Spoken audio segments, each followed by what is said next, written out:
It's how we ended up at Fairfield. I was commuting back and forth to Cincinnati for about 8 months, working up here.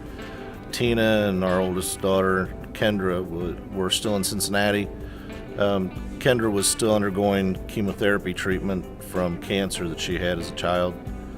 And when we finally made the move up here, we were looking for a church and saw the ad in the Yellow Pages and decided we'd stop in.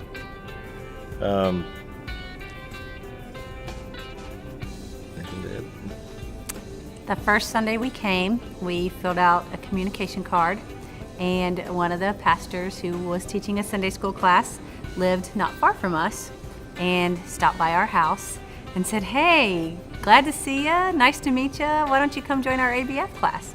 Because of Kendra's cancer, and we had kind of been in and out of church down there, raised in the church, but really were lackluster in our faith.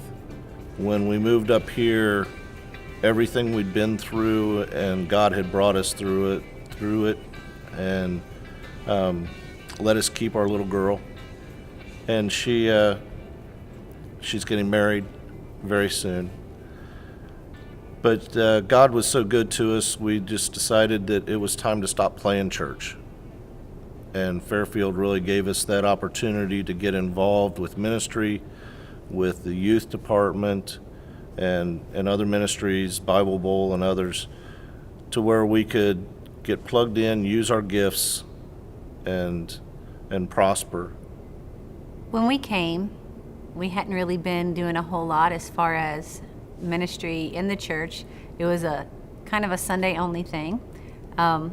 We started coming to Sunday night services, which kind of wore me out a little bit because I wasn't used to that. But then as we got more involved, we started coming to Wednesday evening services. I started participating in the choir and in the fine arts department, and eventually on the praise team. There are lots of opportunities to meet people. Don't be intimidated. It could be overwhelming when you look at the number of Sunday school classes, ABF classes we have on Sunday mornings, or Wednesday night classes aren't quite so many, but still it's a good number to choose from. So don't feel like I have to go here and stay here. You can go until you find that group of people that just really clicks with you and you feel like, hey, this is a place where I belong and I can serve here, I can be served here, and I think I can grow here. It's like our ABF is probably the same dozen or so people that's been there for years, and we've got each other's back. When someone has a prayer request, we know that everybody else in the class is praying for us. We know that there's if something bad happens and we need meals, or the kids taken care of for a couple of days, or help moving something, there's always somebody there.